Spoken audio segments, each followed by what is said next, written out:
దేవుని యొక్క ఉన్నతమైన నామమునకి మహిమ ఘనత ప్రభావాలు చెల్లునుగాక.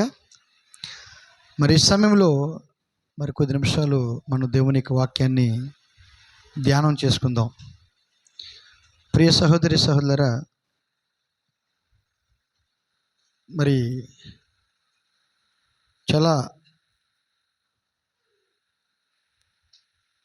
చాలా దగ్గర సమయంలో మనం ఉన్నామని చెప్పి దేవునికి లేకుండా సెలవిస్తుంది.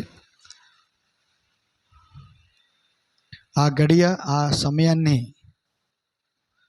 మనం తప్పకుండా గుర్తించవలసినటువంటి అవసరత మనకు ఉన్నదని చెప్పి దేవునికి లేకుండా సెలవిస్తూ ఉన్నది.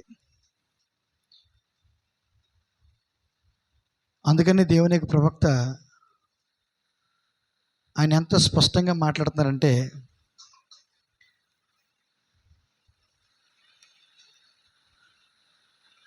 సమస్తము కూడా చెడిపోయి ఉన్నది అని ప్రవక్త మాట్లాడుతున్నారు. మళ్ళా మొన్న ఆదివారం సాయంత్రం నేను చదివాను, మళ్ళీ ఆ విషయాన్ని మళ్ళీ చదవాలనుకుంటాను. నేను దేవుడు తన సంఘమును అటువంటి సంగతుల క్రింద ఎక్కువ కాలం ఉండనీయడు. ఇటువంటి గందరగోళ సంగతుల క్రింద ఎక్కువ కాలం దేవుడు ఉండనివ్వడు. ఎందుకంటే మరి ఆచారములు, సిద్ధాంతములు, అవిశ్వాసం అనేటువంటి మబ్బులు మరి సంఘమును కమ్ముతున్న సమయంలో ఈ సంఘాన్ని ఎక్కువ కాలము మరి అటువంటి సంగతుల క్రింద దేవుడు ఉంచడు అని తెలియజేస్తున్నాడు. అంటే అవన్నీ కూడా నిజమైనటువంటి విశ్వాసికి ఒక గొప్ప ఒత్తిడిని కలగచేస్తున్నాయి. ఎప్పుడైతే ఆ నిజమైన విశ్వాసికి ఒత్తిడిని కలగచేస్తున్నాయో అప్పుడు ఆ నిజమైన వ్యక్తి, నిజమైన విశ్వాసి మరి ఆ ఒత్తిడి వలనే అతను ఎత్తబడతాడని చెప్పి దేవుని యొక్క ప్రవక్త చెప్తున్నాడు. దేవుని స్తోత్రం. అంటే విశ్వాసి ఎత్తబడడానికి ఒత్తిడి చాలా అవసరమైనది. ఆ ఒత్తిడి ఇప్పటికే అది మన మీదకి ముంచుకొస్తూ ఉన్నది. దేవుని స్తోత్రం. ఆ ఒత్తిడి ఇప్పటికే మన మీదకి ముంచుకొస్తున్నది. ఇక్కడ చెప్తున్న జాగ్రత్తగా ఉంచండి. మరియు రాజకీయములు చెడిపోయినవి,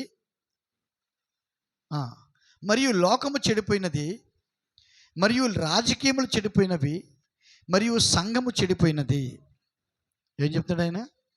లోకమంతా చెడిపోయింది. చెడిపోవటం అంటే అర్థం ఏంటండి? వాక్యాన్ని దూరంగా వెళ్ళిపోవటం, అంతే కదా. లోకము నన్ను చూడదు, నన్ను ఎరుగదు అని చెప్పి దేవునికి లేఖనం చదువుతుంది. లోకం అంటే ఏంటో తెలుసు, లోక క్రమము అని చెప్పి ప్రవక్త చెప్పారు. లోక క్రమము, లోకం అంటే ఏంటి? లోకం యొక్క క్రమము. లోకంలో మనుషులు మరి దేవుని బిడ్డలు కూడా ఉన్నారు. మరి వారు చూస్తున్నారు కదా, దేవుని చూస్తున్నారు కదా. అంటే ఇక్కడ లోకం అంటే ఏమని గుర్తుపెట్టుకోవాలంటే, లోకం యొక్క క్రమము, లోకం యొక్క పద్ధతి ఏదైతే ఉన్నదో ఆ పద్ధతి దేవుడిని ఎన్నడూ చూడలేదు. ఇప్పుడే కాదు, ఏ కాలంలో కూడా చూడలేదు. ఏ కాలంలో కూడా లోకం యొక్క పద్ధతి చూడలేదు. అంటే లోకం యొక్క పద్ధతి చూడలేదు, కానీ లోకంలో ఉన్న దేవుని బిడ్డలు దేవుని చూడగలుగుతున్నారు. దేవుని స్తోత్రం. ప్రతి కాలంలో కూడా దేవుని బిడ్డలు గుర్తిస్తున్నారు. అయితే ఈ లోకంలో ఉన్నటువంటి వ్యక్తులు లోకం యొక్క పద్ధతిలో ఎవరైతే ఉన్నారో, లోకం యొక్క పద్ధతి ద్వారా దేవుని మనం చూడలేం. అర్థమవుతుందండి? లోకము దాని యొక్క పద్ధతి ఏదైతే ఉన్నదో, విధానం ఏదైతే ఉన్నదో, ఆ లోకం యొక్క విధానంలో మనం దేవుని కనుగొలేం, దేవుని చూడలేం. మనం లోకంలో ఉన్నప్పటికీ మనం దేవుడిని చూడాలంటే లోకంలో ఉన్నప్పటికీ లోకం యొక్క విధానం నుండి బయటకు రావాలి, లోకం యొక్క పద్ధతి నుండి బయటకు రావాలి. లోకం యొక్క పద్ధతి నుండి బయటకు వచ్చినట్లయితే అప్పుడు మనం దేవుని చూడగలుగుతాం. దేవుని స్తోత్రం. అందుకే ప్రవక్త చెప్తున్న సంఘశాఖలకు వ్యతిరేకం కాదు, సంఘశాఖలకి పద్ధతికి వ్యతిరేకం చెప్తున్నాడు ఆయన. ఆ పద్ధతే దేవుణ్ణి చూడకుండా చేస్తుంది. ఆ పద్ధతే దేవుణ్ణి చూడకుండా. అలాగే లోకంలో ఉన్న వారికి దేవుడు వ్యతిరేకం కాదు, ఏ మనిషి కూడా ప్రవక్త వ్యతిరేకం కాదు. కానీ లోకంలో ఉన్న పద్ధతిని, ఆ పద్ధతికి వ్యతిరేకమైనడు. ఆ పద్ధతిని ఎవరైతే అనుసరిస్తున్నారో వారు దేవుణ్ణి చూడలేరు. ఆ సంస్థ యొక్క సిద్ధాంతాన్ని ఎవరైతే అనుసరిస్తున్నారో వారు దేవుణ్ణి చూడలేరు. కాబట్టి ఆ పద్ధతికి దేవునికి వాక్యం వ్యతిరేకమైనది. ఆ పద్ధతి దేవుడు వ్యతిరేకమైనది. ఏ వ్యక్తికి కూడా దేవుడు వ్యతిరేకం కాదు. దేవుని స్తోత్రం కలుగును గాక. ఏ శరీరం కూడా దేవుడు వ్యతిరేకం కాదు.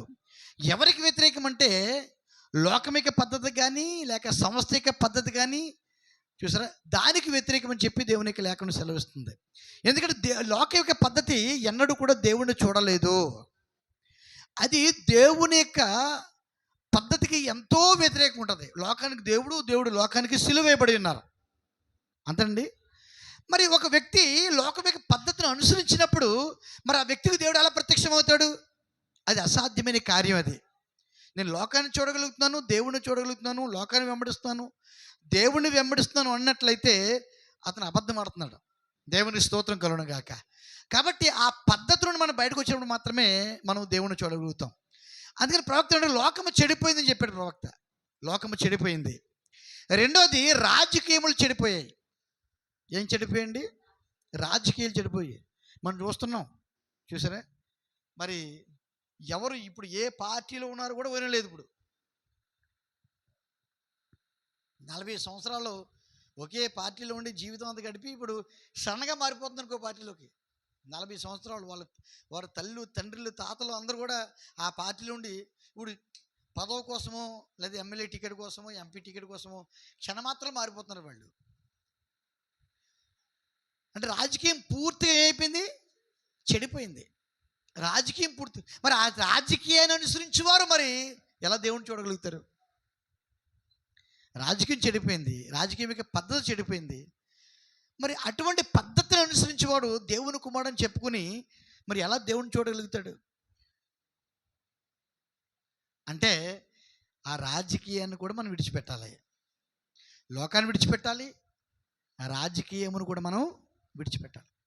లోకంలో ఏ సంగతి జరగవలసినదో, ఏ సంగతి జరగాలని దేవుడు ముందుగా నిర్ణయించాడో ఆ సంగతి ఆటోమేటిక్గా జరిగిపోతుంది. దేవుని స్తోత్రం. ప్రవక్త ఏమిటంటే అధికారం ఎవరికి ఇస్తాడంటే దుష్టుడికి ఇస్తాడంటాడు దేవుడు. దేవుడు అధికారం ఎవరికి ఇస్తాడండి? దుష్టుడికి ఇస్తాడు. ఒకవేళ నీతిమంతుడే అధికారం చేయాలి అనుకున్నట్లయితే ఆ నీతిమంతుడు ఒకే ఒకడు ఆయన దేవుడు అయినాడు. ఆయన రాజ్యం ఎప్పుడు వస్తుంది? దేవుని రాజ్యం ఎప్పుడు వస్తుందండి? 1000 ఏళ్ళ పరిపాలన. అప్పుడు యేసు ప్రభువే పరిపాలన చేస్తాడు. ఒకవేళ నువ్వు రాజకీయం కావాలంటలయితే ఆ రాజకీయం కోసం ఎదురు చూడు. దేవుని స్తోత్రం. ఆ రాజు కోసం ఎదురు చూడు, ఆ రాజరి కోసం ఎదురు చూడు. దేవుని స్తోత్రం. ఒకవేళ ఎదురు చూస్తే నువ్వు అందులోకి వెళ్తావు. ఆ రాజరికంలో నువ్వు చూసారా ఎంతో సంతోషాన్ని, ఆనందాన్ని అనుభవించగలుగుతావు. అంటే ఇప్పుడు ఈ రాజరికంలో అధికారం ఎవరికి ఇస్తాడంటే దేవుడు ఎవరికి అప్పగిస్తాడంటే దుష్టునికి మాత్రం ఇస్తాడు. ఎందుకంటే రాజకీయములకు అధిపతి సాతానుడు, అపవాది అని చెప్పాడు ప్రవక్త. రాజకీయానికి అధిపతి ఎవరండి? ఎవరిని ఎక్కినా మనకు అనవసరం. వ్యక్తిని మనం చూడకూడదు, వ్యక్తిని మనం చూడకూడదు. కాబట్టి ఎవరికి ఇచ్చినా సరే, ఎవడొచ్చినా సరే అతను ఎవరంటే సాతాను చేతిలో ఉన్నటువంటి వ్యక్తి. వాడికి నాయకుడు సాతానుడు. దేవుని స్తోత్రం. ఎవరైనా సరే, ఎటువంటి మేధావైనా సరే అతను మరి సాతానిక చేతిలో ఉన్నవాడు అయినాడు. ప్రతి రాజకీయ నాయకుడు కూడాను రాజకీయం అంతా వాడే చేస్తున్నాడు ఇప్పుడు. దేవుని స్తోత్రం కలుగును గాక. కాబట్టి రాజకీయాలు కూడా చెడిపోయి అంటున్నాడు ఆయన. రాజకీయాలు కూడా అలాగని చెప్పి మీరు మిమ్మల్ని ఓటేయదని చెప్పట్లేదు. మీకు నచ్చిన దానికి మీరు ఓటేసుకోండి. అర్థమైందండి? పలానా దానికి ఓటేయమని చెప్పేసి మరి ప్రవక్త కానీ, వర్తమానం కానీ, నిజమైన సేవకుడు కానీ పలానా దానికి కొమ్ము కానీ అని చెప్పి జనాలు చెప్పకూడదు. అది చెప్పితే అది కేవలం భ్రష్టత్వం అవుతుంది. అది కరెక్ట్ కాదు. అది దేవుని స్తోత్రం. ఎవరి ప్రచారం వాళ్ళు చేసుకుంటారో మీరు నమ్మేదానికి ఓటేసుకోండి. దేవుని స్తోత్రం కలుగును గాక. మీరు మాత్రం దేనికి కుమ్ముగాయద్దు, దేనికి కుమ్ముగాయద్దు. మీరు మీ హృదయంలో ఏదైతే ఉందో అది లోపలికి వెళ్ళి దానికి ఓటేయండి. అది ఇది మంచిది, అది చెడ్డదని చెప్పి ప్రచారం అంతా చేయొద్దు. దేవుని స్తోత్రం. ఆ రకంగా ఆ రాజకీయం యొక్క దాన్ని నువ్వు ఆ మచ్చ అంటించుకోవద్దు. ఆ దేవుడు చూస్తాడు. అది దేవుని స్తోత్రం కలుగును గాక. కాబట్టి రాజకీయం చెడిపోయాయి. తర్వాత చూసారా, లోకం చెడిపోయింది, రాజకీయం చెడిపోయింది. తర్వాత చెడిపోయింది ఏంటంటే సంఘం అనుకున్నాం మనం. సంఘం కూడా చెడిపోయింది అంటున్నాడు ఆయన. సంఘం కూడా చెడిపోయింది. ఎందుకంటే సంఘంలో రకరకాల సిద్ధాంతాల, ఆచారాల ద్వారా మరి సంఘం కూడా చెడిపోయింది. మరి ఎవరు మిగిలి ఉన్నారు? లోకం పద్ధతి చెడిపోయింది, రాజకీయ విధానం చెడిపోయింది, సంఘం విధానం చెడిపోయింది. మరి ఎవరు మిగిలి ఉన్నారంటే ప్రజలు మాత్రమే మిగిలి ఉన్నారు. ఎవరు మిగిలినారండి? ప్రజలు మాత్రమే. దేవుడు మాత్రమే మిగిలి ఉన్నారు. దేవుడు మాత్రమే ఇంకను కూడా మారని వాడిగా ఉన్నాడు ఆయన. దేవుడు మాత్రమే మారని వాడిగా ఉన్నాడు. మరి ఆ మారని దేవుడు చూసారా, ఎవరిని పట్టుకుంటాడు అంటే తన బిడ్డలను మాత్రమే పట్టుకుంటాడు. దేవుని స్తోత్రం. వారు మాత్రమే చూసారా, ఏ రంగు వారి మీద వేసుకోకుండా పరిపూర్ణంగా దేవునికి వాక్యముతో నిలబడి ఉంటారు. పరిపూర్ణంగా దేవునికి వాక్యముతో అంటే దేవుడు తన వాక్యముతో నిలబడినట్లుగానే దేవుని పిల్లలు కూడా దేవుని వాక్యముతోనే నిలబడతారు. దేవుని పిల్లలు కూడా దేవుని వాక్యంతోనే నిలబడతారు. ఇక్కడ మాట చెప్పాలని ఆశపడుతున్నాను నేను. దేవుని స్తోత్రం. ఇక్కడ బైబిల్ చెప్తుంటే రాజకీయం కూడా చెడిపోయినది, సంఘం చెడిపోయినది. మనకేమి కావాలను? దానిని గూర్చి చేయుటకు చూసారా, దేవుని భయము కలిగిన ప్రజలందరూ సమకూడి మరియు ప్రభు యొక్క నామమును పిలుచుట కావాలను. ఈరోజు మనకేం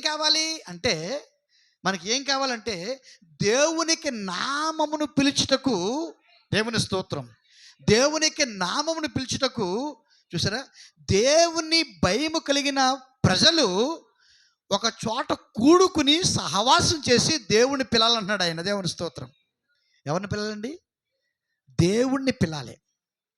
చూసారా, దేవుని ఎడల భయము కలిగిన ప్రజలందరూ సమకూడి మరియు ప్రభు యొక్క నామమును పిలుచుట కావాలను. ప్రభు యొక్క నామమును పిలుచుట అంటే ఇక్కడ ఏం చెప్తానంటే, మనకి ఏది కావాలంటే దేవునితో దేవునికి ప్రజలతో సహవాసం కలిగి, దేవునితో సహవాసం కలిగి మనం దేవుని పిలవలసిన వారమై ఉన్నాం. మనం దేవుడు తన రాజ్యాన్ని భూమి మీద స్థాపించిన కొరకు, తన బిడ్డలమైన మన కొరకు దేవునికి రాజ్యాన్ని లేక నీతి రాజ్యాన్ని స్థాపించిన కొరకు మనమందరూ ఐక్యపరచబడి ఏకాత్మ కలిగి, దేవుని స్తోత్రము, మనం దేవుణ్ణి పిలవలసిన వారమే ఉన్నాము. ఆ స్థాయికి, ఆ సమయానికి ఎప్పుడైతే సంఘం వచ్చిందో అప్పుడు దేవుడు వీటి క్రింద ఎన్నడూ ఉంచడు. చాలా తక్కువ సమయంలోనే దేవుడు తన సంఘాన్ని పైకి తీసుకుని వెళ్ళిపోతాడు. ఆయన నీతి రాజ్యాన్ని స్థాపించుట కొరకు. దేవుని స్తోత్రం. ఈ భూమి మీద ఏదైనా రాజ్యాన్ని ఆశిస్తున్నామంటే చూసారా, ఆ రాజ్యాన్ని ఆయనే స్థాపించాలి. అది నీతి రాజ్యం. అది 1000 ఏళ్ళ పరిపాలన. చూసారండి, అది ఒక మనిషి స్థాపించేది కాదు. కానీ నీవు కోరుకుని నువ్వు అడిగినట్లయితే దేవుడు స్థాపించడానికి సిద్ధంగా ఉన్నాడు. దేవుని స్తోత్రం. అది మన రాజ్యమైనది. మన రాజ్యమైనది. ఆ రాజ్యంలో ఎవరు ఉంటారంటే మన ప్రభువే మనకు రాజుగా ఉంటాడు. దేవుని స్తోత్రం కలుగును గాక. దాని కొరకు ప్రతి ఒక్కరు కూడా ప్రయాసపడాలి, ఐక్యత కలిగి ఉండాలి, ఒక చోట చేరి దేవునికి నామమున పిలవాలి. అప్పుడు తప్పకుండా ప్రవక్త చెప్తున్నారు, బ్రహ్మ గుడారము చేయవలసినది అదే. అంటే ఇక్కడ ఎవరు ఐక్యత పరచబడతారు, ఎవరు సహవాసంలోకి వస్తారంటే ఎవరైతే నీతి రాజ్యాన్ని కోరుకుంటున్నారో, ఆ నీతి రాజ్యం కొరకు ఎవరైతే ముందుగా నిర్ణయించబడ్డారో వారు మాత్రమే ఒకరితో ఒకరు సహవాసంలోకి వస్తారని చెప్తున్నాడు ఆయన. వారు మాత్రమే అంటే దేవునికి రాజ్యంలో ఉండేవారు మాత్రమే ఈ భూమి మీద ఒకరితో ఒకరు సహవాసంలోకి వచ్చి వారందరూ కలిసి ఆ నీతి రాజ్యం కావాలని దేవునికి నామంలో వారు దేవుని అడుగుతారు అని చెప్తున్నాడు. దేవుని స్తోత్రం. కాబట్టి అందరూ నాతో సహవాసం ఉండాలంటే అవదది. ఎందుకంటే చూసారు, కొంతమందిలో లోక క్రమం ఉంది, మరికొంతమందిలో రాజకీయ క్రమం ఉంది, మరికొంతమందిలో మరి సంఘం యొక్క విధానం ఉంది. దేవుని స్తోత్రం. ఆయా విధానాలతో వారు దేవునితో ఐక్యంలో ఉండలేరు.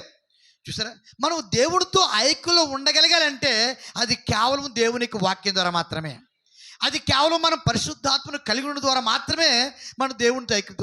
ఒకవేళ మనం దేవుని యొక్క పరిశుద్ధాత్మను మనం కలిగి ఉన్నట్లయితే, లేక దేవునికి పరిశుద్ధాత్మను మనం కలిగినట్లయితే, దేవుని స్తోత్రం, ఇక్కడ ప్రవక్త ఏం చెప్తారంటే మన మన మన మన మన యొక్క అన్న కానీ, మన సహోదరుడు కానీ, మన యొక్క మరి ఇంట్లో బంధువు కానీ ఏదైనా దేశం వెళ్ళినప్పుడు పలానా సమయానికి వస్తారని చెప్తున్నప్పుడు అతను రావడం కొరకు ఎంత ఆశతో ఎదురు చూస్తామో ఈరోజు మనము కూడా ఒక చోట ఐక్యపరచబడి, దేవునికి వాక్యంలో ఐక్యపరచబడి, పరిశుద్ధాత్మని స్థలంలో ఐక్యపరచబడి, ఆ యొక్క దేవుని యొక్క రాజ్యం కొరకు మనము ఆయన రాకడ కొరకు ఎదురు చూడవలసిన వారమే ఉన్నాము.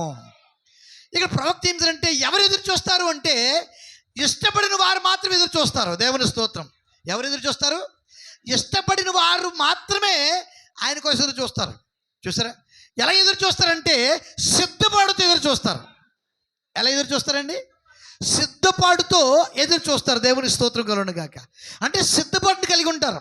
వారు వచ్చినప్పుడు ఎవరైతే వస్తున్నారో, ఆ అతిథి ఎవరైతే ఉన్నారో ఆ అతిథి కొరకు ఎంతో ఆశ ఎదురు చూస్తున్నారు. ఎదురు చూసినప్పుడు మరి మాసిపోయిన బట్టలతోనూ, స్నానంలోకో లేదా ఇల్లంతా శుభ్రం లేకుండా ఉండటమో ఆ రకంగా ఎదురు చూడరు. తమ్ముడు సిద్ధపరచుకుంటారు, తనకున్నటువంటి గృహాన్ని సిద్ధపరచుకుంటారు. మరి తనకున్న దాంట్లో అంతా కూడా శుభ్రం చేసుకుని సిద్ధపరచుకుని, మరి మంచి బట్టలు వేసుకుని, మంచి స్నానం చేసి బట్టలు వేసుకుని ఆయన కోసం ఎదురు చూస్తుంటారు. దేవుని స్తోత్రం. ఈరోజు యేసుక్రీస్తు యొక్క రాకడ కొరకు మనం కూడా ఆ విధంగా ఎదురు చూడాలి. దేవుని స్తోత్రం. మన యొక్క రాజ్యాన్ని స్థాపించేటువంటి మన యొక్క రాజు కొరకు మనం కూడా ఆ విధంగా ఎదురు చూడాలి. దేవుని స్తోత్రం. ఎలా ఎదురు చూడాలి? సిద్ధపరచబడి ఎదురు చూడాలి. మనకి మనం సిద్ధం చేసుకోవాలి. మనకి మనం సిద్ధం చేసుకుని, మనకి మనం శుభ్రం చేసుకుని, ఆయనకి నీతి వస్త్రమును ధరించుకుని ఆయన యొక్క రాకడ కొరకు మనం ఎదురు చూడవలసిన వారమే ఉన్నాము. ఇది చాలా ఇంపార్టెంట్ అండి. ఇది చాలా ఇంపార్టెంట్. దేవుని స్తోత్రం కలుగును గాక. ఒకవేళ అటువంటి సిద్ధపాటు లేనట్లయితే మనం ఎన్నడూ కూడా ఆయన రాకడను ఆశించలేము. మనం అటువంటి సిద్ధపాటు లేనట్లయితే ఎన్నడూ కూడా అటువంటి రాకడను మనం ఆశించలేము అనే విషయాన్ని దేవునికి లేకుండా చదువుతుంది. అయితే ఇక్కడ సిద్ధపడడానికి, ఆ సిద్ధపాటు కలిగి ఉండడానికి ఒకటి అవసరం చెప్తున్నారు ప్రవక్త. ఇక్కడ ఆ సిద్ధపాటును కలిగి ఉండడానికి ఒకటి అవసరం. ఏది అవసరం అంటే ఆ సిద్ధపాటును కలిగించేటువంటి వర్తమానం అవసరం. సిద్ధపాటును కలిగించేటువంటి వర్తమానము చాలా అవసరం. సిద్ధపాటును కలిగించేటువంటి వర్తమానం చాలా అవసరం. మనం ప్రేమించే వ్యక్తి కొరకు మనం ఎదురు చూస్తున్నప్పుడు, మనం ప్రేమించే వ్యక్తికి రాకడను మనం ఎదురు చూస్తున్నప్పుడు, దానికంటే ముందు మన ప్రేమించే వ్యక్తిని ఎదుర్కోవడానికి కావాల్సిన సిద్ధపాటు మనకు అవసరమైనది. అయితే ఆ సిద్ధపాటును కలిగించేటువంటి ఒక వర్తమానం ఉన్నది. ఆ వర్తమానం చాలా అవసరం. దేవుని స్తోత్రం కలుగును గాక. అంటే వర్తమానాన్ని పొందుకోవాలి. ఆ వర్తమానం ద్వారా మన ప్రభువు కోసం మనం ఎదురు చూడాలి. అంటే ఇక్కడ గమనించవలసిన విషయం ఏంటంటే, మనం ఆ సిద్ధపాటు వర్తమానం లేకుండా మనం ప్రేమించే మన ప్రభు యొక్క రాకడను మనం ఎదుర్కోలేము. ఈ మాట మీకు అర్థమైందండి? ఈ మాట మీకు అర్థమైందా?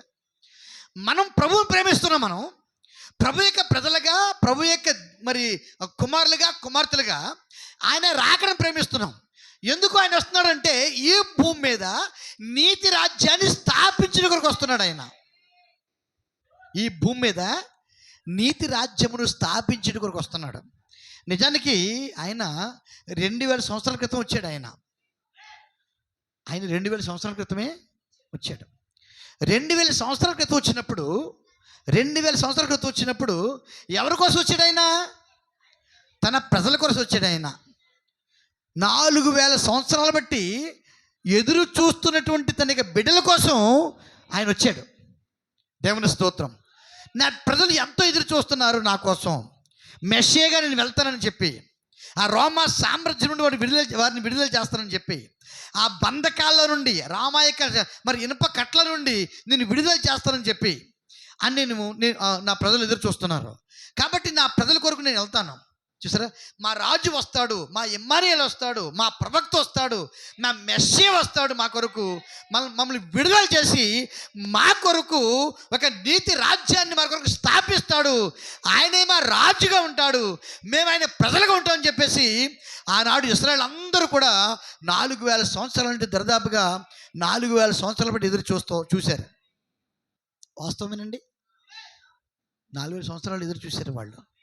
చూసారా, ఏ రోజు కూడా వారు తమ సొంత పనులు ఎన్ని చేసుకున్నా సరే వారు వారు తమ సొంత పనులు ఎన్ని చేసుకున్నా సరే ఆ దేవుని యొక్క రాకడను చూసారా పరిశీలన చేయటంలో ఎన్నడూ కూడా తప్పిపోలేదు. దేవుని స్తోత్రం. ఈరోజు వస్తాడు, రేపు వస్తాడని తమను సిద్ధపరచుకుంటూ వారు ఎదురు చూస్తున్నారు. తమ సిద్ధపరచుకుంటూ ఏం చేస్తున్నారు? వాళ్ళు ఎదురు చూస్తూ ఉన్నారు. దేవునికి మహిమ కలుగును గాక.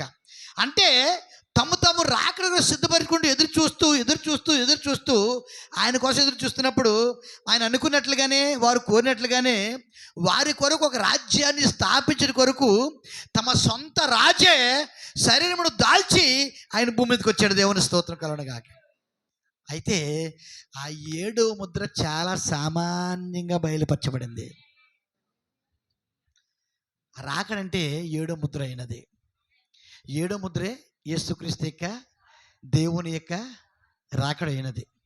ఈ 7వ ముద్ర ఆది కాండము నుండి కూడా కొనసాగుతున్నది. దేవుని స్తోత్రం. అది కొన్నాట్లను తెరుస్తుంది 7వ ముద్ర, కొన్నాట్లను మూసివేస్తుంది. కొన్నాట్లను తెరుస్తుంది, కొన్నాట్లను మూసివేస్తుంది. కొన్నాట్లను తెరుస్తుంది, కొన్నాట్లను మూసివేస్తుంది. దేవునికి స్తోత్రం కలుగును గాక.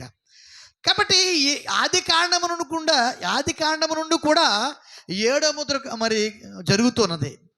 అది నిత్యంగా పరంపరగా జరుగుతూనే ఉంది. దేవుని స్తోత్రం. కాబట్టి మరి యేసుక్రీస్తు కొరకు ఎదురు చూసేటటువంటి కాలంలో చూసారా మరి మరలా వారి కొరకు 7వ ముద్ర తెరవబడింది. ఏంటా 7వ ముద్ర అంటే అదే యేసుక్రీస్తు యొక్క రాకడైనది. దేవునికి స్తోత్రం కలుగును గాక. నిజానికి ఆ రాకడను వారు పొందుకోవాలంటే ఆ 7వ ముద్ర వారు పొందుకోవాలంటే దేవునికి స్తోత్రం కలుగును గాక. ఆ 7వ ముద్ర పొందుకోవాలంటే లేకపోతే ప్రభు యొక్క రాకడను పొందుకోవాలంటే వారు ఆ 7వ ముద్ర ఎందుకు వస్తుందంటే నీతి రాజ్యాన్ని స్థాపించడానికి వస్తుంది వారి కొరకు. కాబట్టి దాన్ని వారు పొందుకోవాలంటే అందులో వారు ఉండాలంటే ఆయన చేత వారు పరిపాలించబడాలంటే ఆ నీతి వారికి ఆపాదించబడాలంటే ఆ నీతి రాజ్యంలో వారు ఉండాలంటే దేవుని స్తోత్రం ఆ 7వ ముద్ర కొరకు లేక ప్రభు యొక్క రాకడ కొరకు వారు సిద్ధపరచబడవలసిన వారు అయినారు. దేవుని స్తోత్రం. అయితే విషయం ఏంటంటే దేవుడు ఆ 7వ ముద్ర యొక్క బయలుపాటు కొరకు సిద్ధపరచడానికి దేవుడు సిద్ధపాటు వర్తమానాన్ని కూడా కలిగి ఉన్నాడు. ఆయన దేవుడు ప్రతిదీ కూడా తన క్రమంలో వెళ్తాడు. ఆయన ఏది మర్చిపోడు. ఆయన దేవుని స్తోత్రం కలుగును గాక. ఈ సిద్ధపాటు వర్తమానం కూడా కలిగి ఉన్నాడు. ఆ సిద్ధపాటు వర్తమానంతో దేవుడు ఒక ప్రవక్తను దేవుడు పంపించాడు. ఏం చేశాడండి? ఒక ప్రవక్తను పంపించాడు. ఆ ప్రవక్త ఎవరో కాదు, బాప్తిస్మిచ్చి యోహాను అయి ఉన్నాడు. ఎవరండి? బాప్తిస్మిచ్చి యోహాను అయి ఉన్నాడు. ప్రతి కాలంలో కూడా మోషే కాలంలో కానీ ఏలియా కాలంలో కానీ ప్రతి కాలంలో కూడా దేవుడు అదే పని చేస్తున్నాడు. ప్రతి కాలంలో దేవుడు తన బిడ్డల కొరకు 7వ ముద్ర తెరుస్తున్నాడు. ఆ 7వ ముద్రను పొందుకోవడానికి దానికంటే ముందుగా ఒక వర్తమానంతో ప్రవక్తను పంపిస్తున్నాడు. ఆ వర్తమానంతో పంపించిన ప్రవక్త తన వర్తమానంతో వారిని సిద్ధపరచడానికి దేవుని స్తోత్రం. అంటే రెడీ చేయడానికి సిద్ధపడటం అంటే ఏంటండి? రెడీ. దేని కొరకు రెడీ? రాకడ కొరకు రెడీ. దేని కొరకు రెడీ? ఆయనకి రాకడ కొరకు రెడీ. దేవుని స్తోత్రం. అంటే ఆ రాకడ వారికి ఎంతో మేలు చేస్తుంది. ఆ రాకడ వారికి ఎంతో అవసరం. ఆ రాకడ ఎంతో అవసరం వారికి. ఆ రాకడ ఎంత అవసరం అంటే వారికున్న బంగారం కంటే, వారికున్న వెండి కంటే, వారికున్న వస్త్రాల కంటే, వారికున్నటువంటి గృహం కంటే, మంచి పేరు ప్రతిష్టల కంటే ఆ రాకడ చాలా అవసరమైనది. దేవుని స్తోత్రం. ఎందుకంటే ఆ రాకడలో ఎవరైతే ఆయన గుర్తిస్తారో, ఎవరైతే ఆయన్ని పొందుకుంటారో వారు నిత్య జీవాన్ని పొందుకుంటారు. వాళ్ళు ఏం పొందుకుంటారు? వాళ్ళు నిత్య జీవాన్ని పొందుకుంటారు. నిత్య జీవాన్ని పొందుకోవడం కొరకై లేక ఇచ్చుడు కొరకై ఆయన దిగి వస్తున్నాడు. ఆయన దేవునికి స్తోత్రం కలుగును గాక. నిత్య జీవాన్ని ఇవ్వడం కొరకై ఆయన దిగి వస్తున్నాడు. అందుకే దేవుడు ఆ ముద్రలు తెరిచే ముందు ఆయన దిగొచ్చాడు. అంటే ఆ 7 ముద్రలు తెరబడక మునుపు, 6 ముద్రలు తెరబడక మునుపు మొట్టమొదటి తెరబడింది 7వ ముద్రయే. అంటే ముద్రలు తెరవబడాలి అంటే మొదటి ముద్ర తెరబడాలి, 2వ ముద్ర తెరబడాలి, 3వ ముద్ర తెరబడాలి, 4వ ముద్ర తెరబడాలి, 5వ ముద్ర తెరబడాలి, 6వ ముద్ర తెరబడాలి, 7వ ముద్ర కూడా తెరవబడాలి. ముద్రలు తెరవడం కొరకే యేసు వస్తున్నాడు. అంతే కదండి. ఆయనే తెరుస్తున్న ముద్రలో. అది ఏ మనిషికి సాధ్యం కాదు. అది ఏ మనిషికి సాధ్యం కాదు. ఆయనే తెరవడం దిగొచ్చాడు ఆయన. దేవుని స్తోత్రం. ఆ ముద్రలు తెరిచే వర్తమానం బ్రహ్మంకి ఇచ్చాడు. దేవుని స్తోత్రం కలుగును గాక. కాబట్టి 7వ దూతకి వర్తమానము ముద్రలు తెరచుటే అని చెప్పి బైబిల్ చెప్తుంది.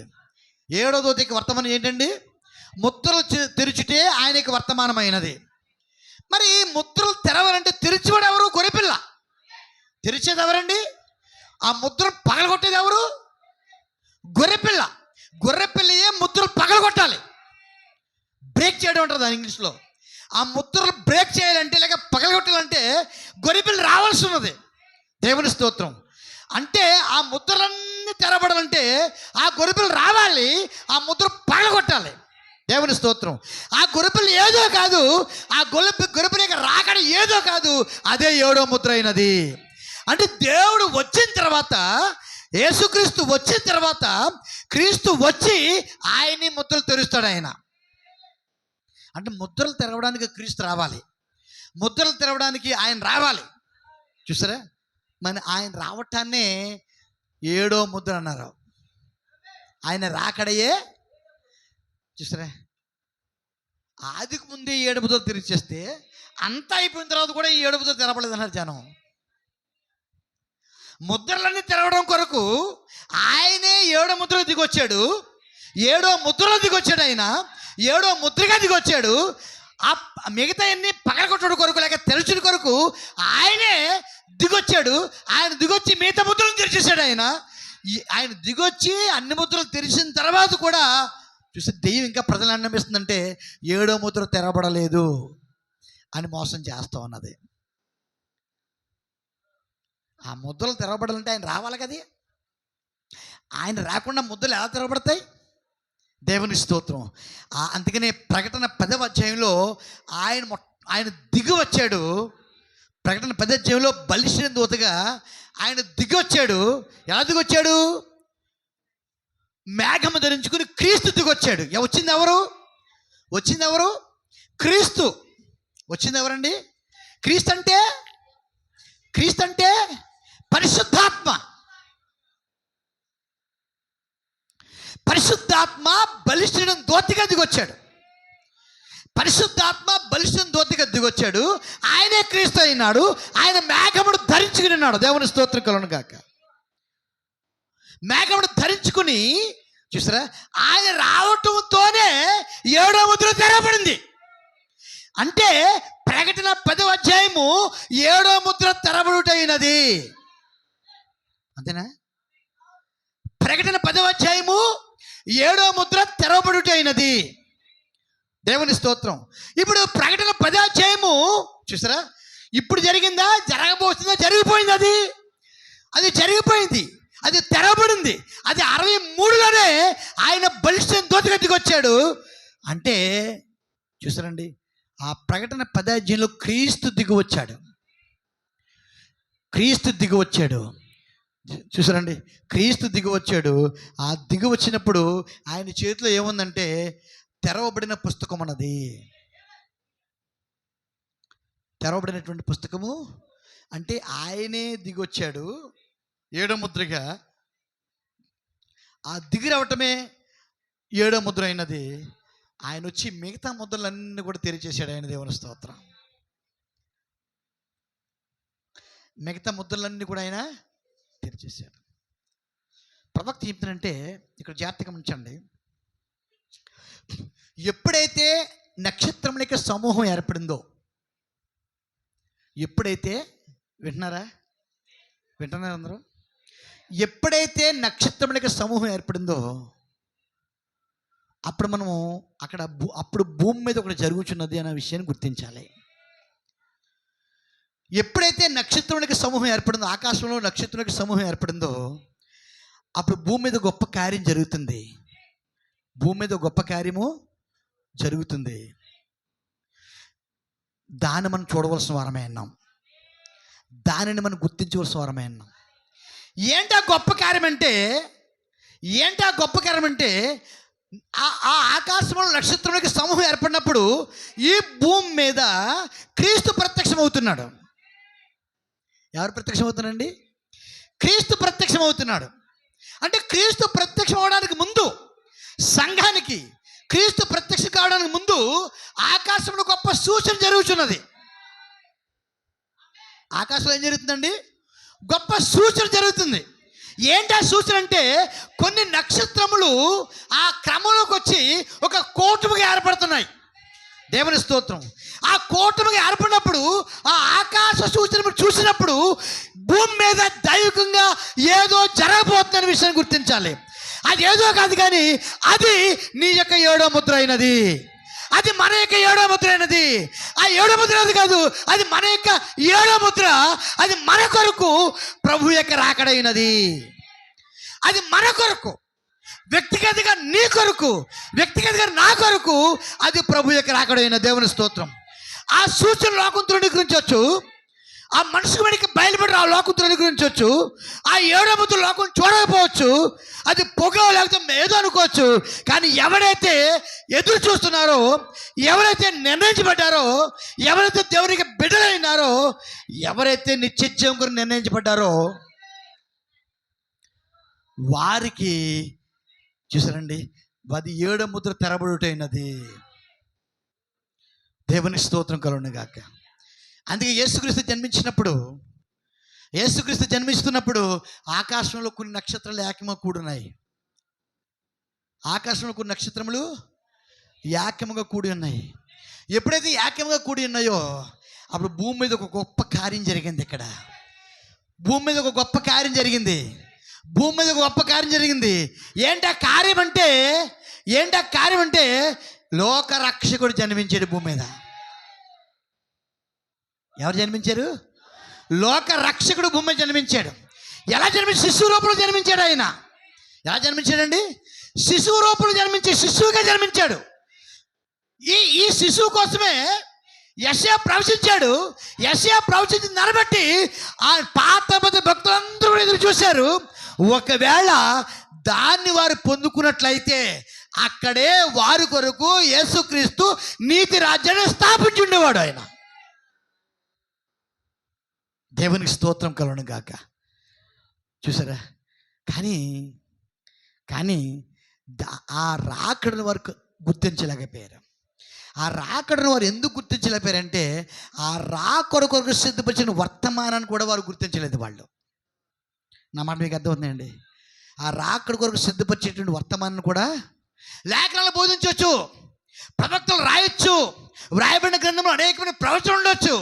కానీ తన కాలంలో క్రీస్తు యొక్క రాకడను గుర్తించాలి. నీకు బైబిల్ చదవచ్చు, వర్తమానాలు చదవచ్చు, ఎన్నో చేయొచ్చు. కానీ నీ కాలంలో క్రీస్తు యొక్క రాకడను నువ్వు గుర్తించాలి. నువ్వు గుర్తించినప్పుడు దాన్ని పొందుకుంటావు. నువ్వు పొందుకున్నప్పుడు అది నీకు నిత్య జీవనం ఇస్తుంది. దేవునికి రాజ్యంలోనికి ముద్రిస్తుంది.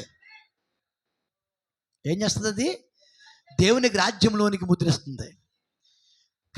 దాన్ని గుర్తించలేకపోతే కారణం అంటే వారికి లేఖనాలు ఉన్నాయి, ప్రవక్తలకు రాసిన గ్రంథాలు ఉన్నాయి, ప్రవక్తల ద్వారా రాయబడినటువంటి ప్రవచనాలు ఉన్నాయి. వాటిని చదువుతున్నారు, వాటిని బోధిస్తున్నారు. కానీ ఆ రాకడను వారు కోల్పోయారు. వాళ్ళు ఆ 7వ ముద్ర యొక్క బయలుపాటును కోల్పోయారు. వాళ్ళు ప్రభు యొక్క రాకడను వారు గుర్తించలేకపోయారు. కారణం ఏంటంటే ఆ రాకడను చూపించేటువంటి వర్తమానాన్ని వారు తృణీకరించారు. వాళ్ళు ఆ రాకడను చూపించే వర్తమానాన్ని, ఆ రాకడ కొరకు సిద్ధపరిచే వర్తమానం తృణీకరించారు. అందుకే ప్రవక్త ఏమంటాడంటే, కేవలం గమనిస్తూ మరియు చూచున్నప్పుడు నా ముందు ఎన్నో ఉండటం నేను చూస్తున్నాను.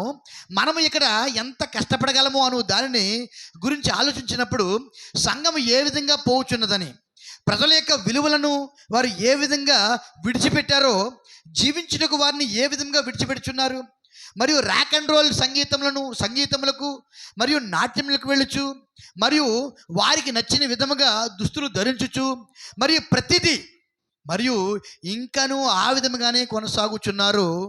చూసారా? ఇంకనూ ఆ విధంగానే సంఘం తన ఇష్టానుసారంగా తనకు కావాల్సిన వస్త్రాలు వేసుకుంటూ ర్యాక్ అండ్ రోల్స్కి వెళ్తూ లోకాన్ని అనుభవిస్తూ ఇంకా సంఘముగా చెప్పుకుంటూ వాళ్ళు కొనసాగుతున్నారు. చూసారండి ప్రియ సహోదరులారా?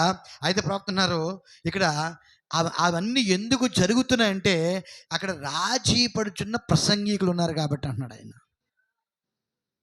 ఏ ప్రసంగికులండి? రాజీ పడుతున్న ప్రసంగికులు ఉన్నారు కాబట్టి వారు ఆయనకి రాకడ కొరకు సిద్ధపడలేకపోతున్నారు. ఆయన రాకడ ఎందుకు సిద్ధపడలేకపోతారంటే రాజీ పడే ప్రసంగికులు ఉన్న వారి కొరకు. మీరు ఏం చేసినా పర్వాలేదు, మీరు ప్రార్థన రండి, మీరు ఏం చేసినా పర్వాలేదు, మీరు దర్శనాలు కట్టండి, మీరు ఏం చేసినా పర్వాలేదు, మీరు అక్కడ ఎలా జీవించినా పర్వాలేదు, చూసారా మీరు ప్రార్థన సరిపోద్ది చూసారా అని చెప్పేసి రాజీ పడిన ప్రసంగికులు అక్కడ ఉన్నారు. కాబట్టి వారు రాకడ యొక్క వర్తమానాన్ని వారు గుర్తించలేకపోయారు. దేవుని స్తోత్రం కలుగును గాక. చూసారా జాగ్రత్తగా గమనించండి. నేను కరెక్ట్గా 12 భాగం చేస్తాను, ఇంకా 10 నిమిషాలు నాకు. కాబట్టి జాగ్రత్తగా గమనించండి. మనకు పాత తరహా దేవునిచే పంపబడిన, అది ఎవరిని గాయపరిచినా కానీ సత్యమును చెప్పే పరలోకంలో జన్మించిన ప్రసంగికులు అవసరమై ఉన్నారు. ఎవరు బాధపడిన పర్వాలేదు, ఎవరిని బాధపెట్టిన పర్వాలేదు, సత్యమును చెప్పే రాజీ పడినటువంటి పరలోకంలో జన్మించిన ప్రసంగికులు కావాలి మనకి. అంటే సత్యము చెప్పిన వాడు ఎక్కడి నుంచి వస్తాడండి? సత్యం చెప్పే ప్రసంగికుడు, రాజీ పడిన ప్రసంగికుడు ఎక్కడి నుంచి వస్తాడు? పరలోకం నుంచి వస్తాడు. అక్కడ జన్మించి అక్కడ పుట్టి ఈ భూమి మీదకి దేవుడు పంపిస్తున్నాడు. దేవుని స్తోత్రం. అంటే ఒకవేళ ఈ సత్యం కొరకు నిలబడినట్లయితే, ఈ వాక్య కొరకు నిలబడినట్లయితే నీ జన్మ పరలోకంలో ఉంది, నీ పుట్టుక పరలోకంలో ఉంది. నువ్వు ప్రసంగికుడైనా విశ్వాసం అయినా ఎవరైనా సరే నీ పుట్టుక పరలోకంలో ఉండాలంటే దేవుని స్తోత్రం నీవు సత్యం కొరకు నిలబడతావు. దేవుని స్తోత్రం. సత్యం కొరకు ఎవరైతే నిలబడ్డారో వారికి జన్మ పరలోకంలో ఉంది. వారు పరలోకంలో పుడుతున్నారు, భూమి మీద పంపించి పెడుతున్నారు, మరలా పరలోకం వెళ్తారు. దేవుని స్తోత్రం. దీని కొరకు ఎంతమంది బాధపడిన పర్లేదు. ప్రవక్త అన్నాడు, 7 ముద్రలు తెరబడిన తర్వాత నా ప్రాణ స్నేహితులను విడిచి వెళ్ళిపోయారు అన్నాడు ఆయన. ఎలాగండి? నా ప్రాణ స్నేహితులను విడిచి వెళ్ళిపోయారు. ఎందుకంటే ఇక బ్రహ్మం వారికి అర్థం కాడు. ఎందుకు? బ్రహ్మంకి 7 ముద్రలు తెరబడింది. బ్రహ్మంకి 7 ముద్రలు తెరబడినప్పుడు దేవుని స్తోత్రం కలుగును గాక. ఇప్పుడు బ్రహ్మము ఆ 7వ ముద్రలో ముద్రించబడ్డారు. ఈ విషయం జాగ్రత్తగా గమనించండి. 7వ ముద్ర తెరబడ్డంటే వాక్యము నీ కొరకు క్రీస్తు తెరబడుట. నువ్వు అందులోకి వెళ్తావు. తెరబడినప్పుడు ఎక్కడికి వెళ్తావు? నువ్వు నీ కొరకు ఆ ద్వారం, ముద్ర అనే ద్వారం తెరబడినప్పుడు నువ్వు లోపలికి వెళ్తావు. లోపలికి వెళ్ళిన తర్వాత అది ఇంకా నువ్వు తెరబడి ఉండదు. అది నువ్వు లోపలికి వెళ్ళిన తర్వాత మళ్ళీ అది మూసివేయబడుతుంది. అర్థమైంది మీకు? దేవుని స్తోత్రం. 7వ ముద్ర తెరబడి అంటే నీ హృదయాన్ని ప్రభు కొరకు తెరుచుట. నీ హృదయాన్ని ప్రభు కొరకు తెరిచినప్పుడు ఆయన నీలోకి రావటం, అది నీకు 7వ ముద్ర అయినది. అంటే అర్థం ఏంటంటే నీ కొరకు ఆయన తన ద్వారాన్ని తెరిచాడు, నీవు ఆయనలో ప్రవేశించావు, అప్పుడు ద్వారం మూసివేయబడింది. ప్రభు యొక్క రాక నీలోకి జరిగినప్పుడు ఆయన కొరకు ఎదురు చూస్తున్నావు. నీవు తన ద్వారం తెరిచి ఉంచావు, నువ్వు తెరిచి ఉంచి ఎదురు చూస్తున్నావు. తెరిచి ఉంచి ఎదురు చూసిన తర్వాత ఆయన నీలోకి వస్తున్నాడు. అప్పుడు ఏం చేస్తావు? నీవు వెంటనే ద్వారం మూసేస్తావు. అప్పుడు దేవుడు ఎక్కడుంటాడు? లోపల ఉంటాడు. దేవుడు లోపల ఉంటాడు. ఆ ద్వారం మూసివేయబడింది. అంటే ఆ దేవునికి రాకడ నీ కొరకు మాత్రమే. ఆయన నీకు సొంతం, ఆయన నీలో ఉన్నాడు. అది మరెవరికి లోపల రావడం లేదు. అందుకే ఒక వ్యక్తి 7వ ముద్రను పొందుకున్నప్పుడు ప్రవక్త చెప్పారండి. నాకు ఎంతో వాక్యం దేవుడు బయలుపరుస్తున్నాడు, కానీ టైం లేదు నాకు. అవ్వ తన గర్భం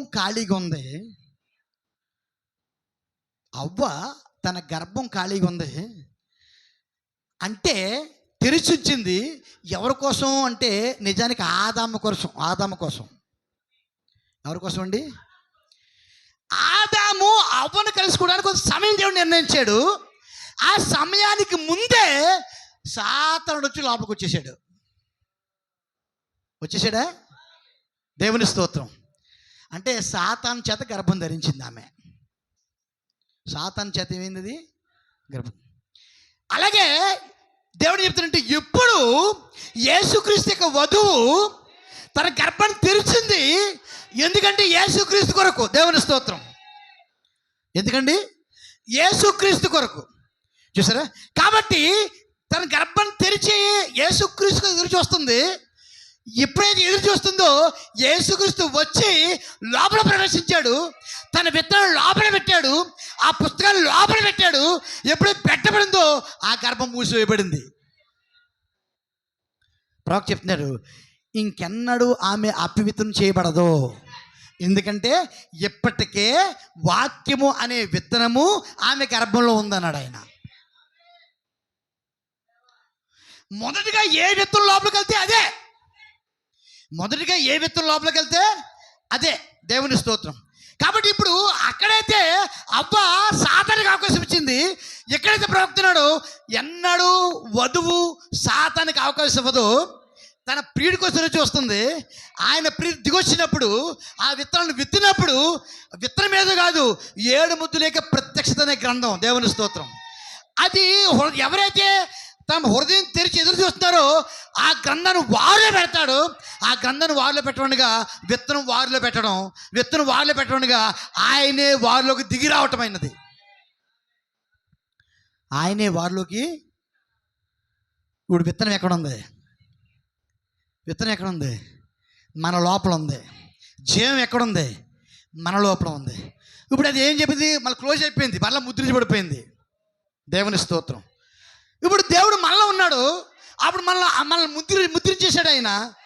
చూసారా, దేవుడు ఏ విధంగా లోకానికి అర్థం కాలేదో ఈరోజు నీవు కూడా లోకానికి అర్థం కావు. ఇంకా ప్రవక్త చెప్పాడు, అందుకనే ఇప్పుడు నీ జీవితము మూసివేయబడిన జీవితమైనది, మూయబడిన జీవితమైనది.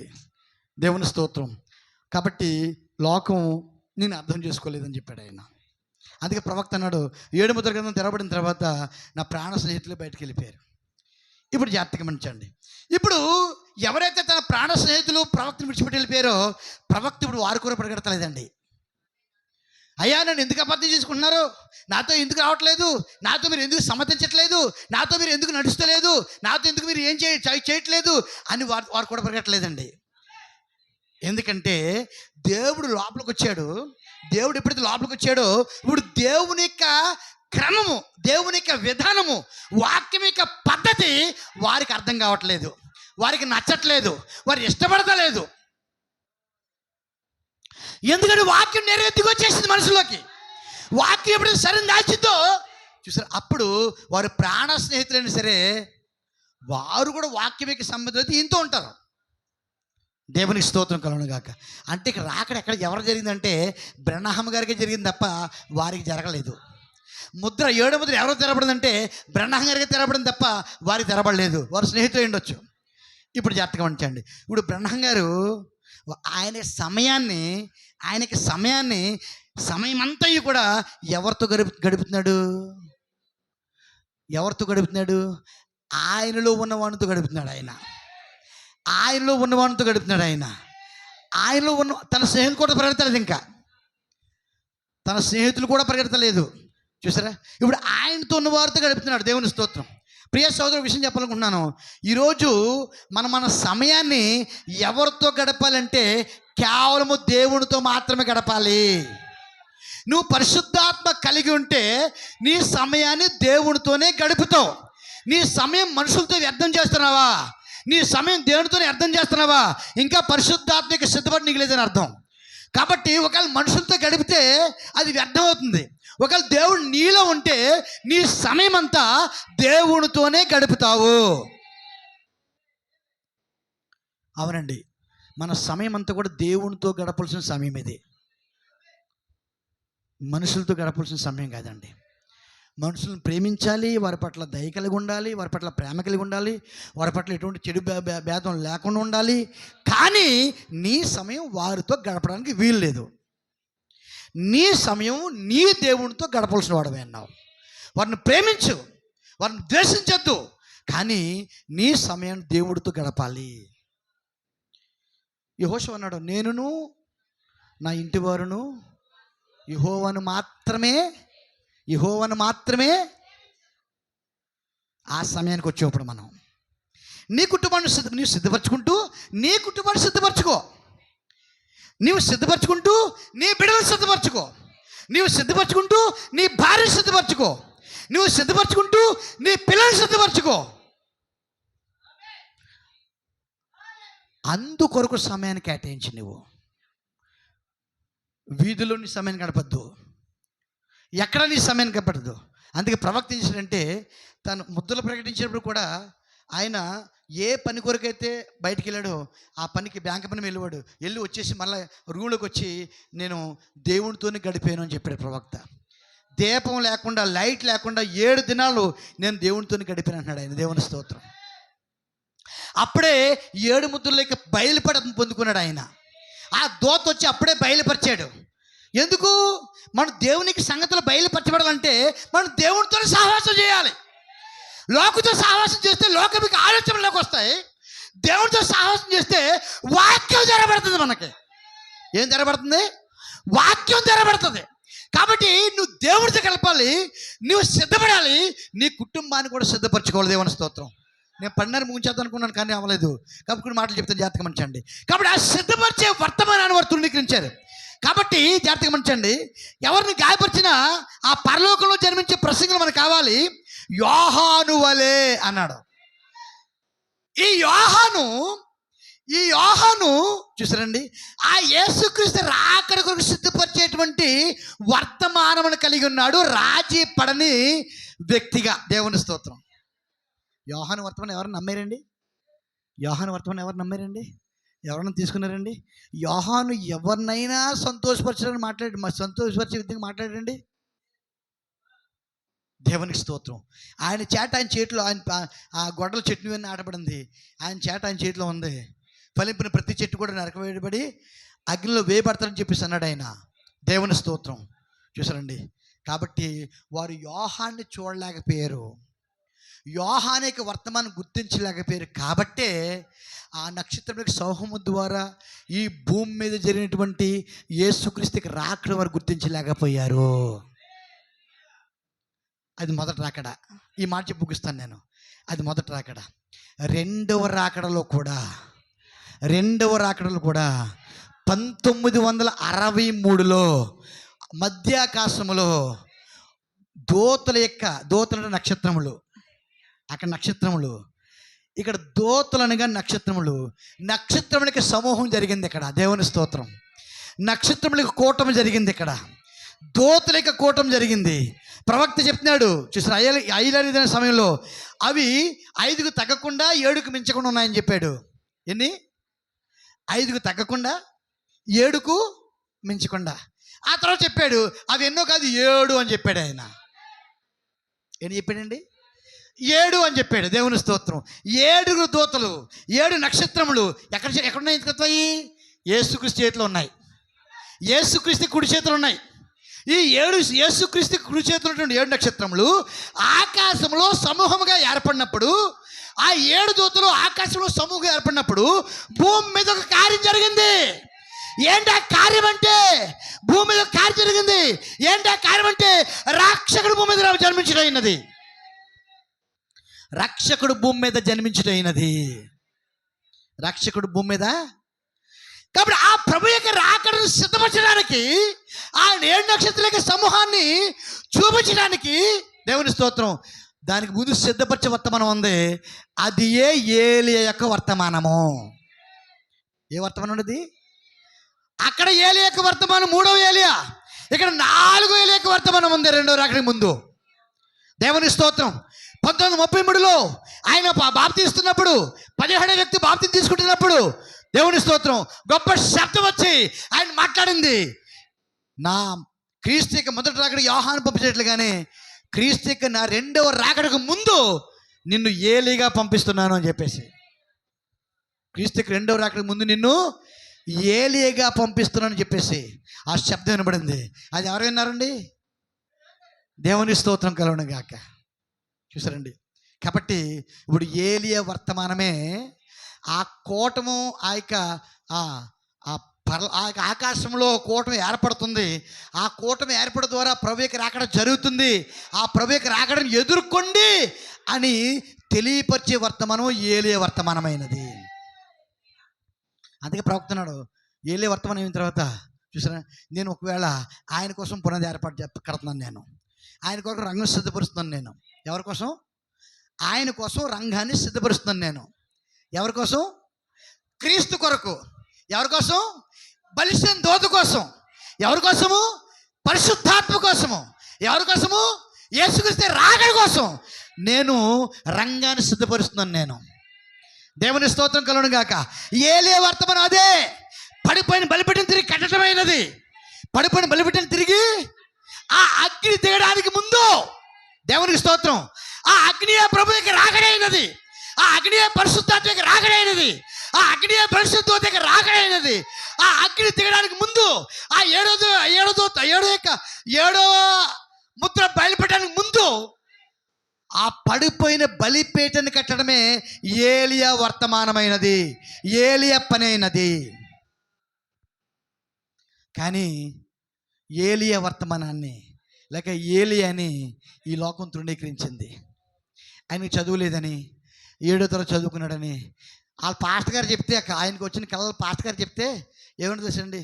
ఊరికి 50 అనహం. కనీసం నమ్మి మాటలు చెప్పలే కదా. కనీసం డిగ్రీ అని లేదు నీకు, కనీసం ఏం లేదు, ఇంటర్మీడియట్ అని లేదు, కనీసం డిగ్రీ అని లేదు. ప్రపంచ స్వార్థ తెలిసి చేయాలంటే అన్ని భాషలు తెలిసి ఉండాలి. దానికంటే ముందు థియాలజీ అంతా తెలిసి చదువు ఉండాలి. నువ్వు బీటెక్, ఎంటెక్, బీటెక్ కదండి, బీటీహెచ్, ఎంటీహెచ్ ఇవన్నీ చదువు. అంటే దైవత్వంలో డిగ్రీలు పొందుకోవాలి. ప్రపంచంలో ఎంతోమంది మేధావులు ఉన్నారు, ఎంతోమంది వచ్చి సంఘాలు కట్టారు, సంఘాలు స్థాపించారు. వారందరికీ స్వార్థ చేయాలంటే రాజులు కూడా చేస్తారని చెప్పావు నువ్వు. ఆ రాజులు కూడా నీ వర్తమానం కోసం ఎదురు చూస్తున్నారని చెప్పినావు అంటే నీకు అన్ని భాషలు తెలిసి ఉండాలి, అన్ని జ్ఞానాలు తెలిసి ఉండాలి, అన్నీ తెలిసి ఉండాలి. చూసిన అన్ని భాషలు, అన్ని ప్రపంచంలో అన్ని జ్ఞానాలు విరిగి ఉండాలి, అన్ని గ్రంథాలు విరిగి ఉండాలి, బైబిల్ బాగా ప్రిపేర్ అయి ఉండాలి. నువ్వు ఎలా అసలు మాట చెప్పడానికి ఏమనిపిస్తుంది? అసలు అది నమ్మిదేనా అని అనేక మంది తన పాస్టర్ గారు కూడా, బాప్టిస్ట్ పాస్టర్ కూడా ఏమైనా చేశారు. దేవునికి స్తోత్రం కలుగును గాక. కానీ తనతో మాట్లాడిన దేవుడు అని ప్రవక్త తిరిగి ఉన్నాడు. నాతో మాట్లాడింది దేవుడు. సరే, ఈ మాట చెప్తాను. మోషే ప్రపంచంలో భాషలన్నీ తెలుసుకున్నాడు. అతను మోషే ఏం చేశాడు? ప్రపంచంలో భాషలను తెలుసుకున్నాడు. ఆ భాషల ద్వారా ప్రపంచాన్ని కానీ లేక ఐగుప్తుని కానీ జయించగలిగాడా? జయించగలిగాడండి. ప్రవక్త చెప్పారు ప్రపంచంలో 10 భాషలు ఉన్నాయి. 10 భాషలో ఇంచుమించు 9 భాషలు మోషే నేర్చేసుకున్నాడు. 9 జ్ఞానాలు మోషే నేర్చేసుకున్నాడు. అంత జ్ఞానం అంతా నేర్చుకున్నాడు. ఆ సకల విద్యా ప్రవిష్టుడు అతను కదా. మరి దాని ద్వారా ఐగుప్తుని గెలవగలిగాడా? ఐగుప్తుని జయించగలిగాడా? మరి ఆనాడు ఆ జ్ఞానం ద్వారా ఐగుప్తుని జయించలేని మోషే మరి ఈరోజు ఈ లోక జ్ఞానం ద్వారా, బైబిల్ ట్రైనింగ్ ద్వారా లోకాన్ని ఏ వ్యక్తి జయించగలడు? అంటే లోకాన్ని జయించడానికి ఈ లోక సంబంధమైన జ్ఞానంతో ఎటువంటి పని లేదు. అంతేనా? నమ్మతారు మాట? ఈ లోకాన్ని జయించడానికి ఈ లోక సంబంధమైన జ్ఞానం ఎటువంటి పని లేదు. మరి ఏం కావాలి? దేవునికి ఎన్నిక కావాలి, దేవునికి ఏర్పాటు కావాలి, దేవుని ద్వారా పంపిన వ్యక్తి అయి ఉండాలి, అతను దేవునికి మనిషి అయి ఉండాలి, దేవునికి అభిషక్తుడై ఉండాలి, రాజీ పడినటువంటి దేవుని యొక్క సేవకుడై ఉండాలి. దేవునికి స్తోత్రం. రాజీ పడనటువంటి దేవుని మనిషి అయి ఉండాలి. దేవుని స్తోత్రం. అదే జయిస్తుంది. దేవునికి మహిమ. ఇది జయించేది అక్కడ మోషే కాదు, మోషేలో ఉన్న దేవుడు జయించాడు అని చెప్తాను. ఇక్కడ జయించేది బ్రహ్మ కాదు, బ్రహ్మంలో ఉన్న దేవుడు జయిస్తాడు. దేవునికి స్తోత్రం కలుగును గాక. కానీ సంస్థ దాన్ని తీసుకుందా? రాజకీయములు దాన్ని తీసుకున్నదా? లోకము ఆ హెచ్చరికను తీసుకుందా? ఆ సిద్ధపడి వర్తమానం తీసుకుందా? లేదు లేదు లేదు లేదు లేదు. ప్రతి కాలంలోనే ఆ వర్తమానం కొరకు నిర్ణయించబడిన కొద్దిమంది ప్రజలు ఉన్నారు. వారు మాత్రమే ఆ సిద్ధపడే వర్తమానం తీసుకున్నారు. దేవుని స్తోత్రం. తీసుకుని 63లో ప్రత్యక్షమైనటువంటి ఆ దూతల యొక్క సామూహిక వర్తమానం కొరకు, యేసుక్రీస్తు భూమి ప్రత్యక్షం అవ్వాలనే కార్యం కొరకు వారు తెలియని ఏదో వారిని సిద్ధపరిచింది. దేవుని స్తోత్రం. నిజాన్ని ఎవరో తెలియదు, అది నిజం బ్రహ్మ గారు కూడా తెలియదు. అది అయిపోయిన తర్వాత గుర్తించారు బ్రహ్మ గారు కూడా. దేవుని స్తోత్రం. కానీ ఆయన దిగొచ్చింది ఎవరి కోసం అంటే మన కోసమే దిగొచ్చాడు. ఆయన మన కోసమే దిగొచ్చాడు. ఈ రోజు వరకు కూడా లోకం దాన్ని ఒప్పుకోవట్లేదు, ఈ రోజు వరకు కూడా సంఘం దాన్ని ఒప్పుకోవట్లేదు. ఈ రోజు సంస్థ దాన్ని ఒప్పుకోవట్లేదు, ప్రసంగిలు దాన్ని ఒప్పుకోవట్లేదు. కానీ కొంతమంది మాత్రం ఒప్పుకున్నారు. ఎవరు ఒప్పుకున్నారంటే ఆ ప్రసంగికుడు ఒప్పుకున్నాడు. ఆ ప్రసంగికుడికి ప్రసంగాన్ని నమ్మి సిద్ధపడినటువంటి మనం ఒప్పుకుంటున్నాం. దేవుని స్తోత్రం. ఎందుకుదండి? ఆ సూచన ఎవరు గుర్తించారో వారు మాత్రమే ఇంచుమించులో ఆ క్రీస్తుకి రాకడని గుర్తించగలరు. దేవునికి స్తోత్రం కలుగును గాక. క్రీస్తుకి రాకడను. అందుకే ప్రవక్త చెప్తున్నారు, లోకం చెడిపోయింది, అంతా చెడిపోయింది. కానీ ఈరోజు మనకేం కావాలంటే రాజీ పడని ప్రసంగికుడు కావాలి. ఎంతమంది బాధపడినా అనుకున్నా కొంతకాలం బాగున్నాడు కదా, ఇప్పుడేంటి పాస్టర్ ఇలా తయారయ్యాడు అనుకోవచ్చు. ఒకవేళ కాదు, అతను తయారు లేదు, దేవుడు తయారు చేస్తున్నాడు అతన్ని. ఒక నిజమైన దేవుని కుమారుడు దేవుడు తయారు చేస్తాడు, దేవుడే సానబెడతాడు, దేవుడే తయారు చేస్తాడు. ఒక వస్తువుని అగ్నిలో పడవేసి దాన్ని సాగొట్టి ఆయన అనుకునే రూపాన్ని ఇచ్చేది ఆ శిల్పి అయి ఉన్నాడు, ఆ కంసాలు అయి ఉన్నాడు.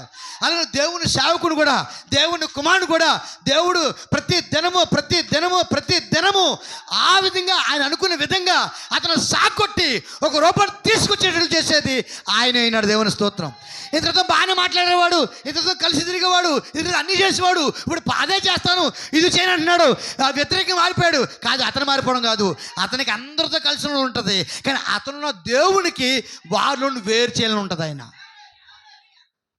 వేరు చేయాలని దేవుడు చూస్తాడు. కలిసి ఉండాలి మనకుంటుంది, మనకైతే కలిసి ఉంటుంది. ఆయనైతే వేరు చేయాలని చూస్తాడు. దేవుని స్తోత్రం. దేవునికి ప్రతి దేవుని కుమారుడు ఆ కాలంలో ఉన్నటువంటి విశ్వాస భ్రష్టత్వం నుండి దేవుడు అతను వేరు చేశాడు. మనల్ని కూడా ఈరోజు వేరు చేస్తాడు ఆయన. దేవునికి స్తోత్రం కలుగును గాక. అప్పుడు మాత్రమే మనం సిద్ధపడగలం, అప్పుడు మాత్రమే ఆయన సిద్ధపడినట్లుగా చేయగలుగుతాడు. ఎందుకంటే ఆయన రాకడ ద్వారా మనకు నిత్యజీవమైనది. ఆయన మనలోకి వచ్చినప్పుడు మనం నిత్యజీవమైనది. ఇంకెన్నడూ మనం నశించాం, గొప్ప బహుమానాన్ని పొందుకుంటాం, గొప్ప శరీరాన్ని పొందుకుంటాం. అటువంటి కృప దేవుడు మనకు దయచేయునుగాక. దేవునికి మహిమ కలుగును గాక. అందులో నిలబడదాం.